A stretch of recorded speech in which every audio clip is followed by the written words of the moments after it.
高中女儿长期遭受校园霸凌，40岁妈妈就穿上校服变成转校生混进学校。她发誓要找出霸凌者，替女儿讨回公道。这是她第一天来到女儿的班级，怎料她刚走上讲台做完自我介绍，就遭到底下同学起哄嗤笑。班上的男生都一脸不屑，只因她的名字叫铃铛，大家都觉得这个名字又老又土，甚至觉得只有狗才会叫铃铛这种名。然而当他来到女儿的位置时，却发现桌子上写满了侮辱的文字。他难以想象女儿在学校遭受了怎样的屈辱，泪水忍不住的在眼睛里打转。就在这时，经常欺负女儿的几个女生却主动来找茬。齐刘海女孩上来就口吐芬芳，结果铃铛可不像女儿一样惯着她，她一边揪着女孩，一边让其他2个女生去把教室的前后门关上，一看就是要关门打狗的架势。关上门后，铃铛就拆掉了教室的拖把，做了一根打狗棒。齐刘海女孩被迫双膝跪在女儿的桌子上，愤怒地质问她桌上的图案到底是不是你画的。不良少女顿时就支支吾吾说不出话来。面对强势霸气的铃铛，刚才还嚣张跋扈的几个女生被吓得大气都不敢出。这一切都要从几天前说起。这晚铃铛下班回家后，忽然发现女儿充满淤青。当她问及女儿发生了什么时，女儿却似乎在隐瞒着什么，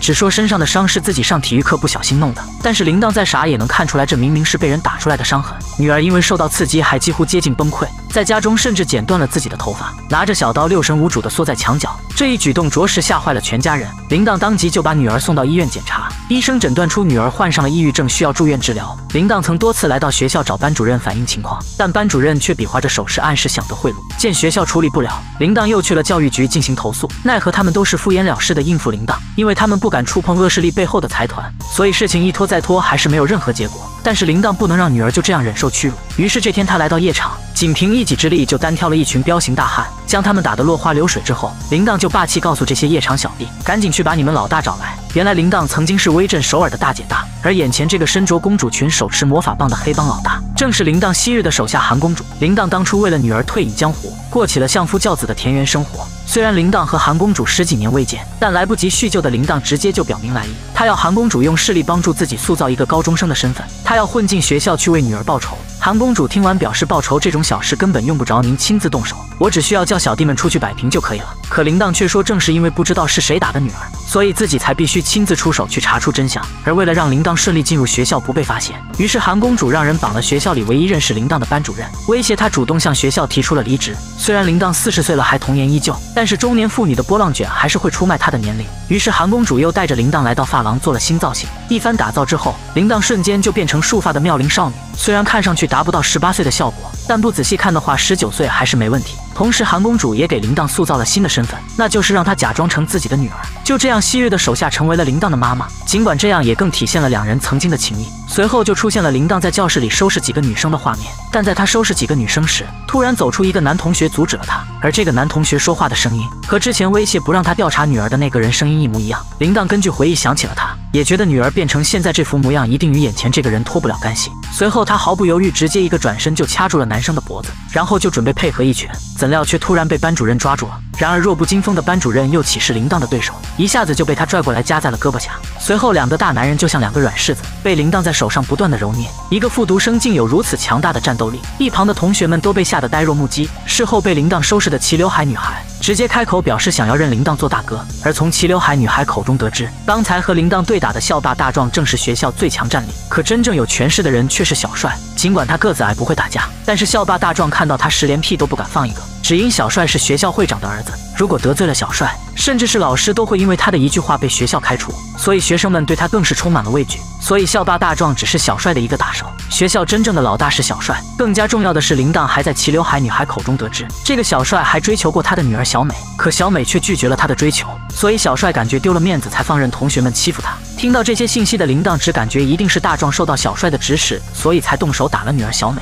于是他只要一有时间就跟踪大壮，想要查出真相，甚至连大壮上厕所的时间他都不放过。看见铃铛走进厕所，大壮吓得差点把水洒出来，可他却矢口否认自己并未打小美，因为他从不打女人。就当铃铛忍不住打算教训他时，只见小帅却突然走出来喊住了他，还出言表示十分欣赏铃铛的性格，但他却遭到铃铛的谩骂：“你这个小矮子也配喜欢我吗？信不信我剪了你的命根子？”铃铛在骂完后就走出了洗手间，可越是这样，小帅就越是喜欢，因为他就是喜欢这种蛮横的小丫头。在放学后，铃铛一路尾随大壮来到酒吧门口，为了能顺利进入酒吧，他直接在路边脱起了衣服，换上书包里的黑色卫衣后秒变成年人。就在他走进去对每个包间进行逐个检查时，却被夜场妈妈拦了下来。原来是夜场妈妈看他长得不错，还以为他是刚来的陪酒女郎。可当铃铛找到大壮的包间时，他却被包间里的人吓了一跳。里面和大壮在一起的男人正是丧彪，而这个丧彪和铃铛有着很深的渊源。原来在17年前，铃铛和丧彪的弟弟谈恋爱时被混社会的丧彪发现。那时候的铃铛是学校的老大，两人谈恋爱后，丧彪弟弟的成绩直线下滑。丧彪为了逼铃铛离开弟弟，不让他影响弟弟的学业，于是将铃铛带到小黑屋进行了一顿毒打。但铃铛却仍然表示不会离开他弟弟。丧彪一气之下又要动手打铃铛，铃铛见状急忙拿出身后的匕首对着丧彪。就在这时，丧彪的弟弟也赶到了现场，他的出现阻止了铃铛对丧彪动手。可是丧彪却趁机夺过铃铛手中的刀，准备反手解决掉铃铛。弟弟急忙拦住丧彪，还开口表示铃铛是他很重要的人，如果没有铃铛他就活不下去了。丧彪听完更气了，直接把弟弟推倒在木板上，然后就是一脚踹上去对他一顿教训。铃铛见状急忙上前阻止丧彪，可几人在拉扯中全部摔在了地上。丧彪弟弟运气不太好，倒在了刚才那把匕首上，后来因为刺得太深，还没有来得及送往医院就去世了。铃铛也因为此事被丧彪诬陷说他误杀了弟弟，最后被法院判了罪。因为当时他才17岁，并没有成年，法官根据少年法只判了他2年的牢狱之灾。看到丧彪出现在这里，铃铛感觉这件事肯定不简单，眼见丧彪就要转过头来发现他急忙关上门离开了那里。而他的女儿事件要从几个月前说起。有天深夜，女孩独自一人来到学校图书馆，只见她按下机关打开密室时，却被眼前的一幕吓得亚麻呆住了。老师早已在里面恭候多时，还面带诡异的笑容看着她。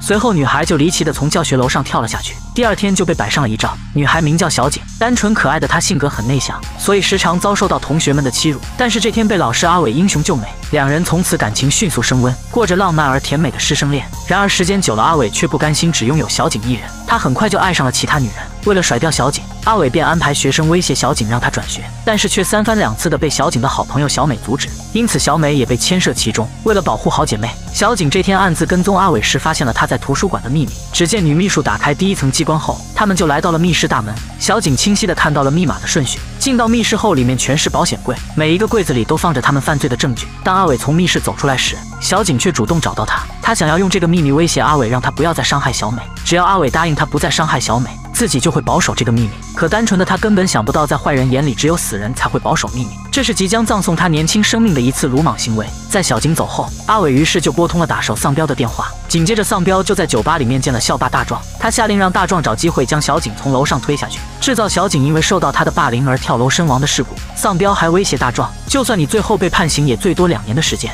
所以放心大胆的去做。大壮表示同学小景胆子小，应该不至于会说出那个秘密，并求情丧彪让他放过同学小景。可丧彪却用大壮狱中的哥哥来威胁他，你得好好办事，这样你的哥哥出狱后才有一个立足之地。于是第2天，大壮就找到小景，他让小景赶紧搬家，然后转到其他学校去读书，不然他真的会死在学校里的。可小景听完后却并没有改变，反而在回家后想要将此事告诉记者妈妈寻求帮助，但是妈妈却对他毫不关心，根本就不想听他抱怨学校的事情。无奈的小景只能上访教育局官网，但是他只投诉了一些皮毛。而当小景来到学校看到小美妈妈铃铛的时候，他原准备开口将事情的来龙去脉告诉铃铛，但是2人在一起的时候被班主任阿伟看见，阿伟担心小景说出他的秘密。就在小景要开口时，于是他就出现打断了他们。小景见状吓得急忙离开了那里。晚上小景来到医院，告诉小美自己已经拿到了阿伟把柄，还说从今以后将换成我来保护你。然而小景却并没有将事情告诉小美。为了彻底掌握阿伟的秘密，小景准备前往图书馆去看看密室里到底有什么。但是与此同时，阿伟却收到了他父亲打来的电话，电话里传来父亲拦截了小景上访教育局的信息。他觉察出小景会去调查他，所以当小景打开密室时，阿伟早已在里面恭候他多时。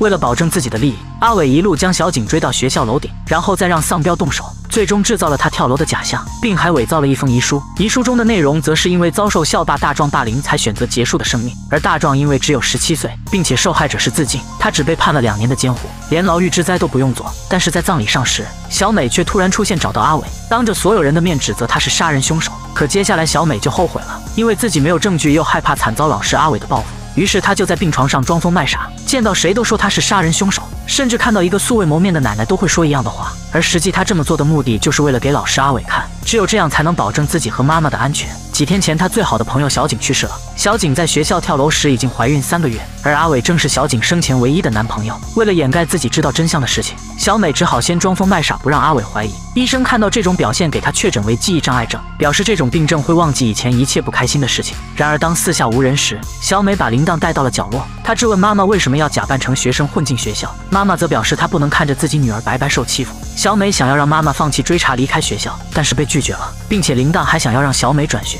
但是小美以要揭露她的身份为威胁，不愿意转学离开明星学校。就这样，两母女准备一起去上课。然而当小美回到教室上课的第一天，她却发现小景的储物柜里被人放满了侮辱性的小贴纸，人都不在世了还被侮辱。她当即就对后面的同学们大吼着询问到底是谁干的。小帅站起来看见箱子里面的东西后，也满脸严肃地责问班上同学到底是谁干的。全场的人都默不作声，不敢回应。然而小帅的发问却遭到小美的质疑，因为他明白小帅是贼喊捉贼，他认为这件事是小帅默许的，所以才有人敢这样做。而就在两人争吵时，却被铃铛发现了。为避免让妈妈知道后事，小美立刻就回头将箱子关了起来。但女儿的事情，铃铛怎么可能不查清楚？当她打开箱子看到里面的内容时，直接就揪着小帅直奔楼顶而去，然后不分青红皂白在楼顶将小帅一顿暴揍。好在班主任及时出现，不然小帅都要被打废。随后铃铛就被班主任带到小黑屋进行了单独处理，可铃铛却出口表示不要班主任管他，完全忘了自己现在还是一个学生的身份。然而老师却不但要管他，还要将他看作特别对待的对象，但铃铛却不在乎。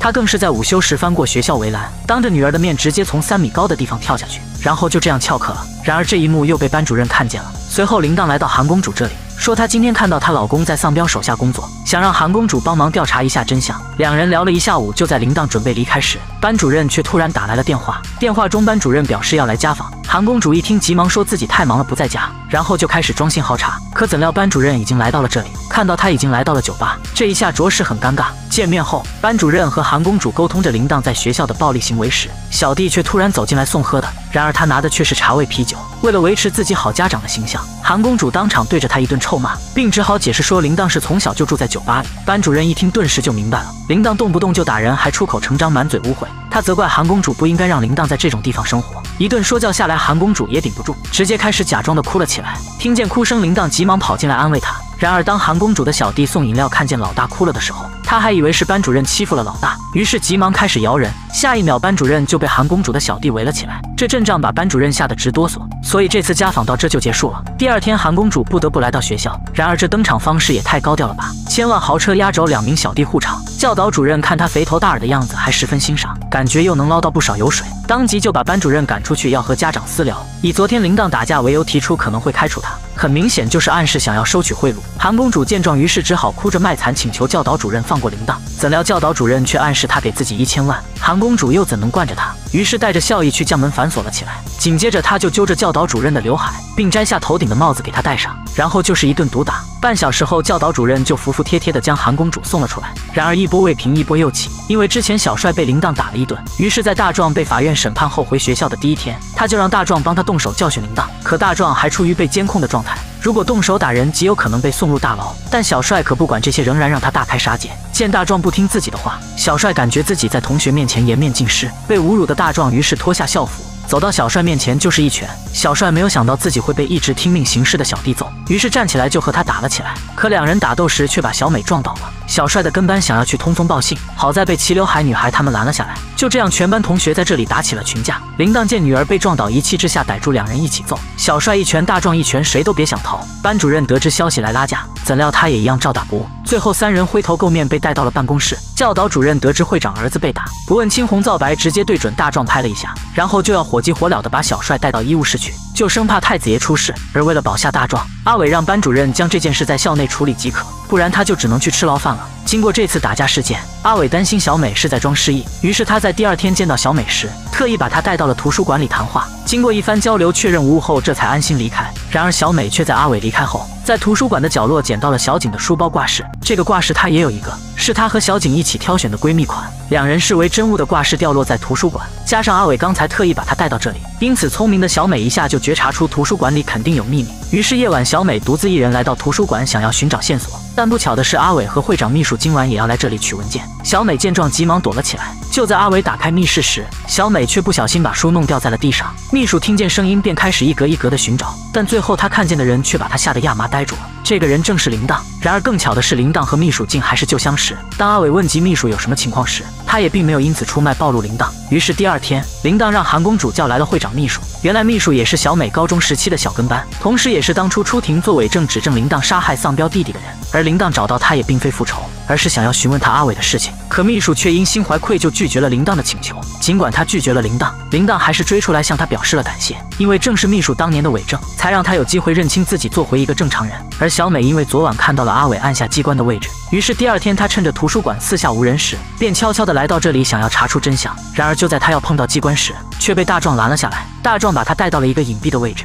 让她不要再查这件事情了，并表示小景已经去世，他不想再有人因此搭上性命。小美知道杀害小景的人根本不是大壮，并坚持想要查出真相，为小景报仇。可怎料大壮却露出一副害怕的样子，似乎话中有话欲言又止。为了找到证据替小景报仇，铃铛一身运动鞋、长筒袜，穿着 JK 校服来到阿伟家，一脸娇羞青涩的样子勾引他。进门后，他又故意将滚烫的咖啡倒在身上，还急忙让阿伟拿衣服给他换。阿伟心想，你个小丫头可真坏，今晚就把你拿下。然而在铃铛换衣服时，他却发现卧室的桌子上有一个信封，打开一看，里面竟是一支验孕棒和一封信，而信中的内容是小景威胁老师的话。信中写着，若是阿伟再骚扰小美，小景就要把她怀孕的事情公布出去。很难想象小景生前是用了多大的勇气写下这封信。好在铃铛今晚的牺牲没有白费，拿到证据后，铃铛当晚就找到了小景的妈妈，将小景怀的孩子是阿伟的事情告诉了小景妈妈，想要联合她一起替小景报仇。然而小景的妈妈却表示不愿意再提及此事，还说她已经失去了一个女儿，但是好在她还有一个小女儿，她现在唯一想做的事情就是保护好小女儿，不让她受到伤害。听到这番话，铃铛感觉十分无奈，她怎么也没有想到小景有一位这种母亲，看来举报阿伟这件事只能自己去完成了。第二天，铃铛就带着韩公主拜访了教育部，将这个证据提交了上去，还将此事曝光到各方媒体，给教育部施压。很快，阿伟就被教育部的人带走，准备进行调查。而铃铛却因为最近的异常行为引起了婆婆的注意。婆婆见她每日打扮得那么稚嫩，还以为她出轨了，于是便开始跟踪她。岂料在半路上看见铃铛脱下外套，穿上校服，这一副风情万种的样子。婆婆心想，你丫的这是要玩制服诱惑吗？看我不抓你个现行！随后婆婆又一路跟踪铃铛，但是她抬头一看，竟然来到了学校。婆婆连忙上前拉住铃铛，铃铛知道瞒不住了，急忙解释，因为小美在学校受到欺负，所以她才想着来学校找出凶手，这样才能避免小美再受欺负。然而婆婆却坚持自己的想法，表示尽管是有学校霸凌，但是你一个40岁的人还穿着校服混进学校，要是暴露了怎么办？婆婆让铃铛马上进去办理退学。铃铛心想，虽然没有查出霸凌女儿的人，但是却抓到了阿伟，现在退学也不算白来一次。然而就在他来到学校门口时，却看到了一辆豪车开了进去，老师们站成两排夹道欢迎，这一看就是重要人物，但车上下来的却是阿伟。原来此时的他已经晋升成为学校的理事长，阿伟没有被判刑反而升职了，这是铃铛万万没有想到的。原来阿伟是当前教育部长的私生子，所以当他爹知道消息后，立马就让人封锁消息并释放了阿伟。铃铛看见后马上跑到教育部进行盘问，可教育部却表示从未收到过他提供的证据，就连查看监控时，昨天他们前来投诉的画面都被删得干干净净。铃铛这才意识到阿伟身后势力的强大，想到阿伟已经回去，他害怕阿伟会报复小美，于是便匆忙地赶往学校。而此时阿伟已经找到小美，他拿出小景留下的那封信，质问小美那些证据是不是他做的，因为只有小美才有可能有小景的秘密。阿伟威胁小美不要再做出这种事情，不然下一个从楼上跳下去的人可能就是他。小美被阿伟的话吓得连连点头，表示明白了。随后阿伟便离开了这里。当铃铛见到小美时，小美却开口说，我现在要好好学习了，我不想再调查小景去世的消息。但铃铛又怎么会放过阿伟这种人渣呢？他下定决心要留在学校处理完阿伟再离开。小帅考试明明一个题都不会做，但是每次成绩出来他总能拿满分，只因他是这个学校校长的儿子。因为在每次考试的前一天，他都能提前拿到试卷，然后还要打着学习小组的幌子，悄悄将试卷拿给他最忠心的几个小弟看，并告诉他们做题时要故意错几个，绝对不能考满分。甚至为了和心仪的女孩小美坐在一起，他故意让教导主任重新按照学习成绩排位置，成绩好的可以坐前面。然而当教导主任让第一名的小帅选位置时，他却示意教导主任让他身后的小美先选。等小美确定位置后，他就坐在了小美的旁边，剩下的人则按照成绩的排名依次往下排。而铃铛和大壮成绩倒数，两人一起被安排到了教室最后的角落。可分配完位置后，同样坐最后一排的眼镜男却向教导主任提出抗议，说自己眼神不好，坐在后面根本看不见黑板。但教导主任可不管这些，开口表示让他提高成绩后，有资格了再坐到前面去。可连黑板都看不见，又该如何提高成绩呢？眼镜男也是无奈，不知道大家上学时有没有遇到过这种排位置的方式。希望所有的孩子在教育面前都能得到同等的对待。班主任本想为他争取一下调到前面的机会，但是却被教导主任一顿训斥。然而在这个私立的贵族高中，巴结小帅的老师远不止教导主任一人。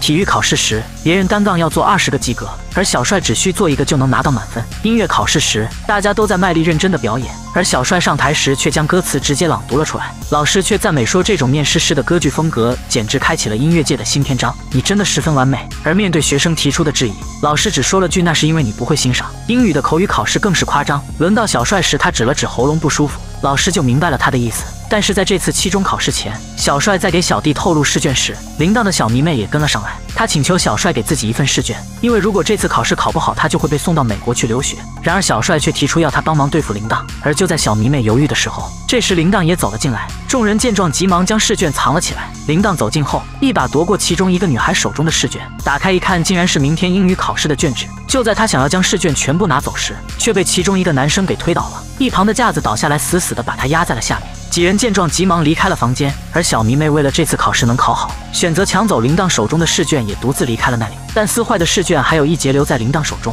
铃铛用尽全身力气爬出来后，直奔教务室，然后将试卷泄露的事情告诉了班主任。铃铛以为试卷泄露考试会延迟，怎料第2天还是照常举行了英语考试，而且试题还是昨天那套。铃铛直接就冲出教室，想要讨个说法。与此同时，班主任也在和教导主任理论，但教导主任却坚持他的看法，说铃铛拿到那套残留的试题是去年的。铃铛听见后冲进办公室表示不同意，要让昨晚拿试卷的人出来调查。然而教导主任对昨晚的同学进行盘问时，他们全都表示试题是去年的。这一下连班主任都没有办法了。等到成绩出来时，果不其然，小帅又是第1名。小美也因为小帅成为班上的万年老2。看着这个教书育人的地方腐败成这样，铃铛暗下决心，一定要清除这群魑魅魍魉，然后还学校一个清净。他想起几天前在电视上看到教育部长为了竞选总统时的亲民行为，感觉找到他肯定能处理这个学校的风气。于是铃铛趁教育部长在街边拉票时找到他，将小景在学校被害以及考试试题泄露的全部经过告诉了他。教育部长听完后表示，这个问题很严重，他一定会认真处理的。就在铃铛满怀希望地回到韩公主的酒吧时，他却看到了韩公主偷放在财阀会长家中的监控，里面竟然出现了教育部长的身影。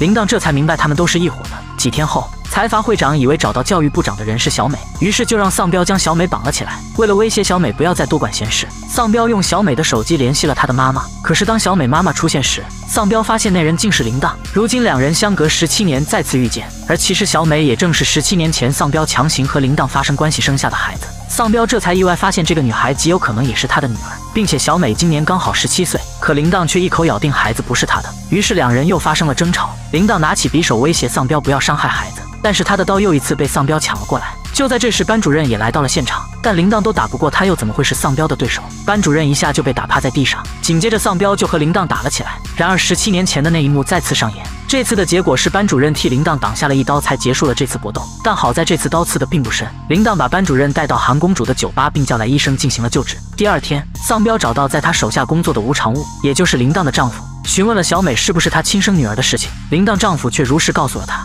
说小美是铃铛姐姐的孩子，铃铛当初结婚时是带着孩子入的门，铃铛明明一个独生女，哪里来的姐姐？丧彪顿时明白了，小美肯定是自己的女儿。而为了保护小美和铃铛，丧彪让吴长物近期内要尽快将小美和铃铛送到国外去留学。吴长物听完一脸蒙圈，根本不知道发生了什么。而铃铛在经历昨晚的事情后，决定要加快进度铲除那帮恶人。而想要铲除他们，首先就要接近他们手下的人，找出证据。而那个人就是教育部长名下的红人黄局长。于是铃铛经过一番浓妆艳抹后，站上了歌舞厅的舞台。妖娆的舞姿很快就吸引了黄局长的注意力。在和黄局长谈人生聊理想时，铃铛了解到教育部长竟然在外有一个私生子，而且那个人就是学校的老师阿伟。铃铛这才明白为什么他之前举报阿伟后，阿伟却一点事情都没有。这一下很多问题都迎刃而解了。但是在另一边，秘书告诉丧彪，铃铛混进了学校，并且之前捅了多次篓子的人正是铃铛。秘书让丧彪赶紧将铃铛赶出学校，不然他们的计划很有可能被打断。于是第2天，丧彪就来到学校找到了铃铛。但是就在丧彪准备带走铃铛时，大壮却突然跑出来阻止了丧彪将铃铛解救。丧彪怎么也没有想到大壮会对抗自己，他反手就给了大壮一巴掌，然后拉着他离开了学校，一直到下午都没有回来。于是铃铛便来到了大壮居住的地方。当铃铛再次见到他时，他已经被打成猪头躺在了沙发上。铃铛急忙拉起大壮准备带他去医院，然而大壮不仅拒绝，甚至还劝铃铛离开，他害怕丧彪回来又伤害铃铛。然而不巧的是，怕什么就来什么，这时丧彪已经出现在了铃铛身后，随后两人又为了17年前丧彪弟弟的死争吵起来。好巧不巧的是，班主任也跟随来到了这里，而他们的谈话内容刚好也被班主任听见了。班主任这才知道，原来铃铛就是17年前那个杀死同学的高中女校霸。但是现在首要任务是将大壮带到医院治疗。丧彪原本想要阻止，但大壮却突然跪在了地上，他请求丧彪还给他自由。虽然这听着没有什么分量，但却让丧彪回想起17年前他对弟弟的愧疚。于是默许他们带着大壮离开了这里。在医院处理完伤口后，大壮就被班主任带回了家中一起居住。他在这里体会到了从未有过的亲情。最后大壮被班主任所感动，他终于说出了小景是被阿伟害死的秘密。班主任听完强忍着内心的痛苦，直到走出饭店后才开始大声地嘶吼起来。他想不通一个教书育人的老师为什么会狠心杀害自己的学生。班主任也暗地发誓，他一定要将阿伟绳之以法。这天小美他们手拉手走在学校操场上，怎料突然砰的一声，他们就掉进了巨坑之中，而导致路面塌陷的原因竟是学校领导为了贪污偷工减料所致。可学校为了平息此事掩盖真相，竟私下提出给受害者加分来收买家长，这样他们就可以继续在工程上做手脚谋取私利，然后将偷工减料得来的钱用于教育部长的总统竞选。然而就在教育部长竞选总统的首次演讲上，铃铛几人却将阿伟和教育部长的关系印成了传单发给了每一个在场的百姓，教育部长也因此上了新闻头条。于是他当即就找来阿伟和财阀会长，质问他们到底是谁干的，因为这件事只有他们3人知道。可2人都表示不是他们做的，而实际这一切都是铃铛为了让他们自乱阵脚，互相猜疑才这样做。因为他们现在没有找到证明阿伟是教育部长私生子的证据。而就在铃铛为证据发愁时，会长秘书却突然找上门来。他摘下眼镜后露出淤青，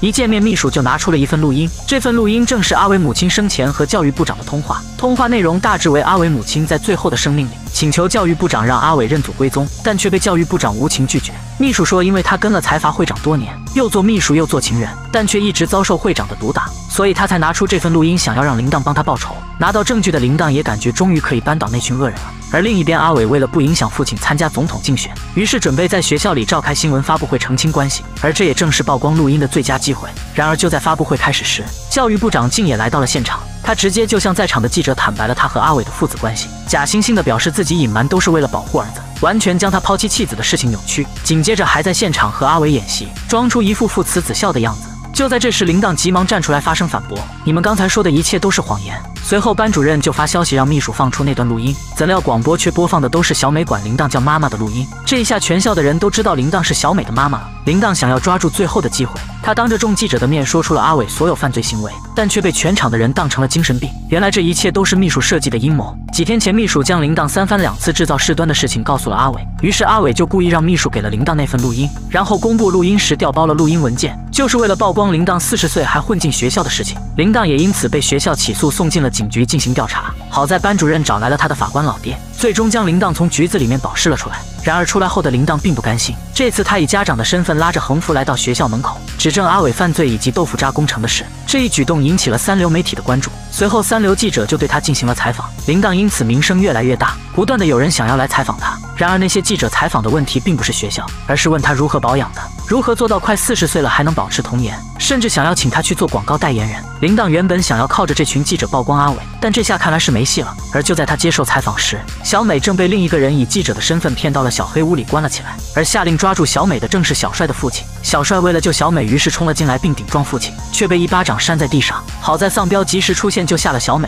丧彪也有更好的东西，唯有让会长放过了小美。随后他就拿出了阿伟杀害小景时的视频，而小帅救走小美后，竟打电话将他父亲保险柜的密码告诉了铃铛。然而当铃铛来到小帅家中时，却碰到秘书也在尝试打开保险柜。当铃铛打开保险柜拿出他们的犯罪机密时，秘书却拿着刀威胁铃铛想要抢走机密文件，但却被铃铛一巴掌拍在地上。政府出资30亿修建新学校，可却在投入使用的第一天就坍塌成了一片废墟。此次坍塌致6人死亡，数十人重伤，10几名学生被废墟掩埋后下落不明。本该是通往美好未来的希望之地，却在一夜之间成为了祭奠亡灵的灵堂。而铃铛的丈夫也在坍塌中不幸去世。其实这场悲剧原本是可以避免的，因为就在学校坍塌前，工程师吴长务发现食堂大量漏水，并且墙体开裂。他当即来到阿伟的办公室说明了此事，希望用广播通知学生赶紧撤离。可财阀会长听后当场就拒绝了，说才修建的学校就让学生撤离，要是引起不良言论，家长们知道后还怎么安心的交高昂的学费来这里？说罢就让吴长务赶紧去想补救措施。然而在事故发生前，财阀会长就已经拿着阿伟杀害小景的视频威胁他，